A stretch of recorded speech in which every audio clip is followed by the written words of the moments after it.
Hello friends, आपका स्वागत है एक और नए वीडियो में। आज की ये वीडियो बहुत ही ज़्यादा महत्वपूर्ण होने वाली है, क्योंकि आज की इस वीडियो में हम हिंदी के टॉप 20 क्वेश्चंस को देखने वाले हैं। तो जैसा कि आपको पता होगा कि हिंदी में 20 नंबर का बहुविकल्प प्रश्न आता है और आप लोग के जो एग्ज़ाम है वो 22 फरवरी से स्टार्ट हो रहे हैं और 22 फरवरी को हिंदी का ही पेपर है। तो आज की इस वीडियो में हम जो वेरी वेरी इंपॉर्टेंट 20 क्वेश्चन हैं उनको देखने वाले हैं। तो 20 नंबर का बहुविकल्प प्रश्न पूछा जाएगा, तो उस दृष्टि से आज की वीडियो बहुत ही ज़्यादा महत्वपूर्ण साबित होने वाली है। तो चलिए सीधे हम इस वीडियो को स्टार्ट करते हैं और एक एक करके 20 प्रश्नों को देख लेते हैं, जो कि बहुत ही ज़्यादा महत्वपूर्ण है एग्जाम की दृष्टि से। तो पहला प्रश्न आपकी स्क्रीन पर यह है कि बाण भट्ट की आत्मकथा जो है वो किसकी रचना है? आचार्य रामचंद्र शुक्ल, हजारी प्रसाद द्विवेदी, महावीर प्रसाद द्विवेदी और जयशंकर प्रसाद। तो चार जो विकल्प दिए रहेंगे, OMR मिलेगी, उसमें आपको जो है उसका प्रश्न का उत्तर देना रहेगा। तो इसका जो ऑप्शन नंबर बी है वो बिल्कुल करेक्ट हो जाएगा। तो बाण भट्ट की आत्मकथा जो है वो आचार्य हजारी प्रसाद द्विवेदी जी की रचना है। तो ये वाला विकल्प जो है बिल्कुल करेक्ट हो जाएगा। तो चार आपको OMR में जो ऑप्शन मिलेगा, तो एक ऑप्शन को आपको ऐसे भर देना है। तो पहले का ऑप्शन नंबर बी जो है बिल्कुल करेक्ट हो जाता है, आचार्य हजारी प्रसाद द्विवेदी। और फिर दूसरा प्रश्न ये है कि ठूठा आम जो है वो किसकी रचना है?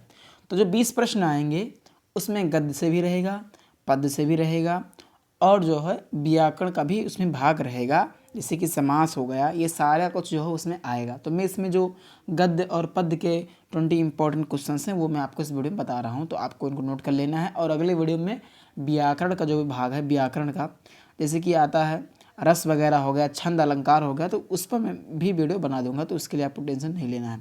प्रश्न ये है कि ठूठा आम जो है किसकी रचना है? आचार्य रामचंद्र शुक्ल, हजारी प्रसाद द्विवेदी, महावीर प्रसाद द्विवेदी या भगवत शरण उपाध्याय। तो विकल्प नंबर डी जो है बिल्कुल करेक्ट हो जाएगा इसका, ऑप्शन नंबर डी भगवत शरण उपाध्याय। तीसरा प्रश्न ये है, वेरी वेरी इंपॉर्टेंट क्वेश्चन है, वेरी वेरी इंपॉर्टेंट क्वेश्चन है कि रस मीमांसा जो है वो किसकी रचना है? रामचंद्र शुक्ल, हजारी प्रसाद द्विवेदी या भगवत शरण उपाध्याय या द्विवेदी जी।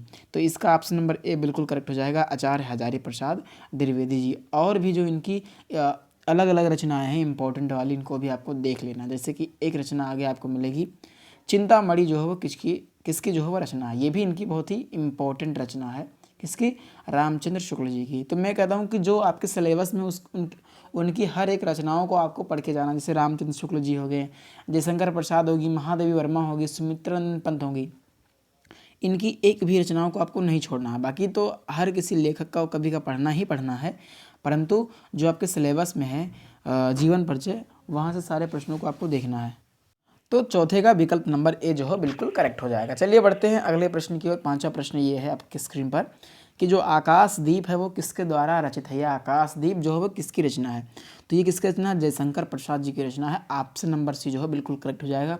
और भी जो जयशंकर प्रसाद जी की रचना है उनको भी आपको याद रखना, जैसे चंद्रगुप्त हो गया, स्कंदगुप्त हो गया, और एक इनकी महाकाव्य है कामायनी महाकाव्य, ये बहुत ही इंपॉर्टेंट है ये भी, तो इसको भी आपको याद रखना है। तो पांचवे का ऑप्शन नंबर सी बिल्कुल करेक्ट हो जाता है। चंद्रगुप्त जो है किसके द्वारा रचित है? तो मैंने अभी आपको बताया, चंद्रगुप्त, स्कंदगुप्त, ध्रुव स्वामिनी, जो ये सब रचनाएं हैं वो किसकी रचना है? जयशंकर प्रसाद जी की। और कामायनी महाकाव्य के बारे में भी मैंने आपको बताया, तो उसको भी आपको जो है वो नोट डाउन कर लेना है। छठा प्रश्न ये है कि शेखर एक जीवनी जो है वो किसकी रचना है? शेखर एक जीवनी रामचंद्र शुक्ल, हजारी प्रसाद द्विवेदी, अज्ञे जी की है या भगवत शरण उपाध्याय जी की है? भगवत शरण उपाध्याय। तो विकल्प नंबर डी इसका बिल्कुल करेक्ट हो जाएगा, सच्चिदानंद हीरानंद वात्स्यायन अज्ञे। और भी रचनाएं इनकी हैं, उनको भी आपको याद रखना, जैसे आंगन के पार द्वार हो गया, हरी घास पर क्षण भर हो गया, तो उसको भी आपको याद रखना है। शेखर एक जीवनी किसकी रचना है? शेखर एक जीवनी जो है वो सच्चिदानंद हीरानंद वात्स्यायन अज्ञे जी की रचना है, शेखर एक जीवनी।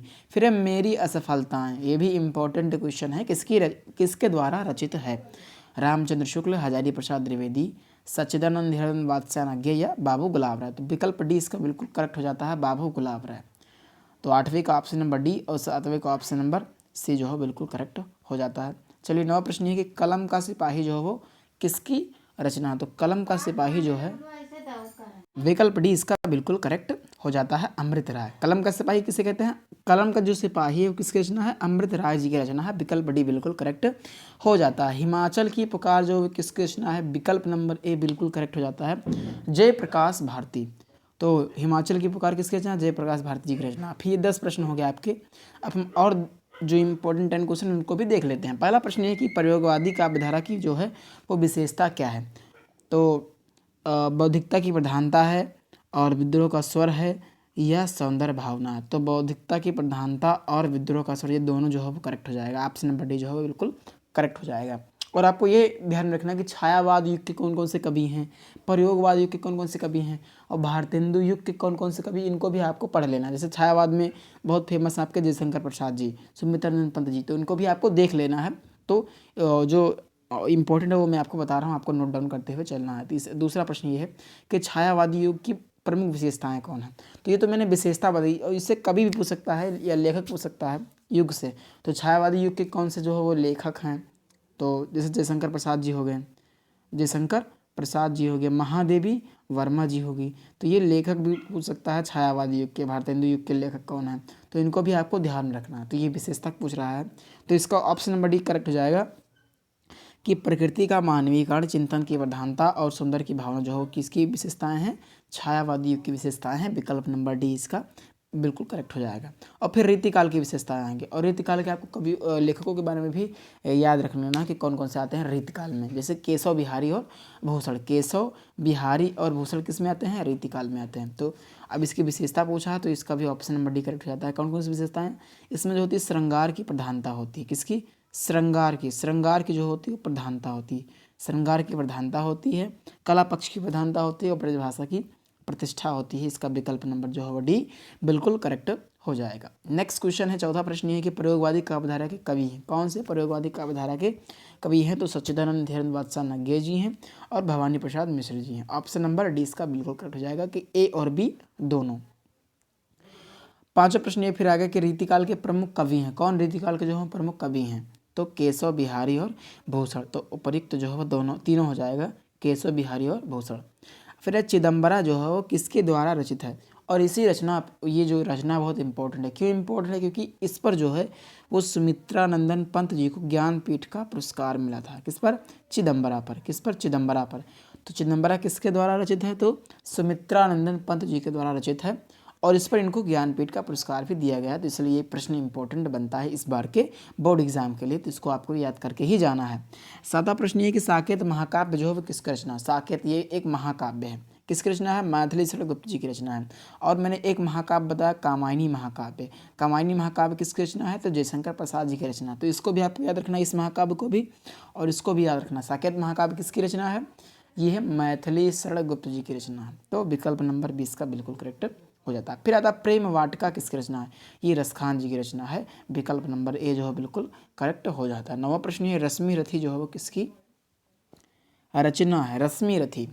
तो ये किसकी रचना है, रामधारी सिंह दिनकर जी की रचना। और इनकी एक प्रसिद्ध रचना है उर्वशी, उर्वशी। इस पर इनको ज्ञानपीठ का भी पुरस्कार मिला, तो इसको भी आपको ध्यान में रखना है। चलिए अंतिम प्रश्न है इस वीडियो का कि लोकायन, लोकायन नहीं रहेगा, यहाँ पे लिख लीजिए लोकायतन। क्या रहेगा, लोकायतन। ये टाइपिंग मिस्टेक है, लोकायतन जो है, लोकायतन यहाँ पे ता बीच में छूट गया है। जो लोकायतन है वो किसकी रचना, सुमित्रानंदन पंत जी की रचना। और मैंने एक इनकी रचना बताई चिदम्बरा, इस पर इनको ज्ञानपीठ का भी पुरस्कार मिला है। तो ये थे 20 अति महत्वपूर्ण प्रश्न, तो इनको आपको अच्छे तरीके से तैयार करके ही जाना बोर्ड एग्जाम में, क्योंकि ये बोर्ड एग्जाम की दृष्टि से बहुत ज़्यादा महत्वपूर्ण है। तो आशा करता हूँ कि आपको ये वीडियो पसंद आएगा। वीडियो पसंद आए तो वीडियो को लाइक करें, और यदि चैनल पर नए हैं तो चैनल को सब्सक्राइब जरूर करें। धन्यवाद।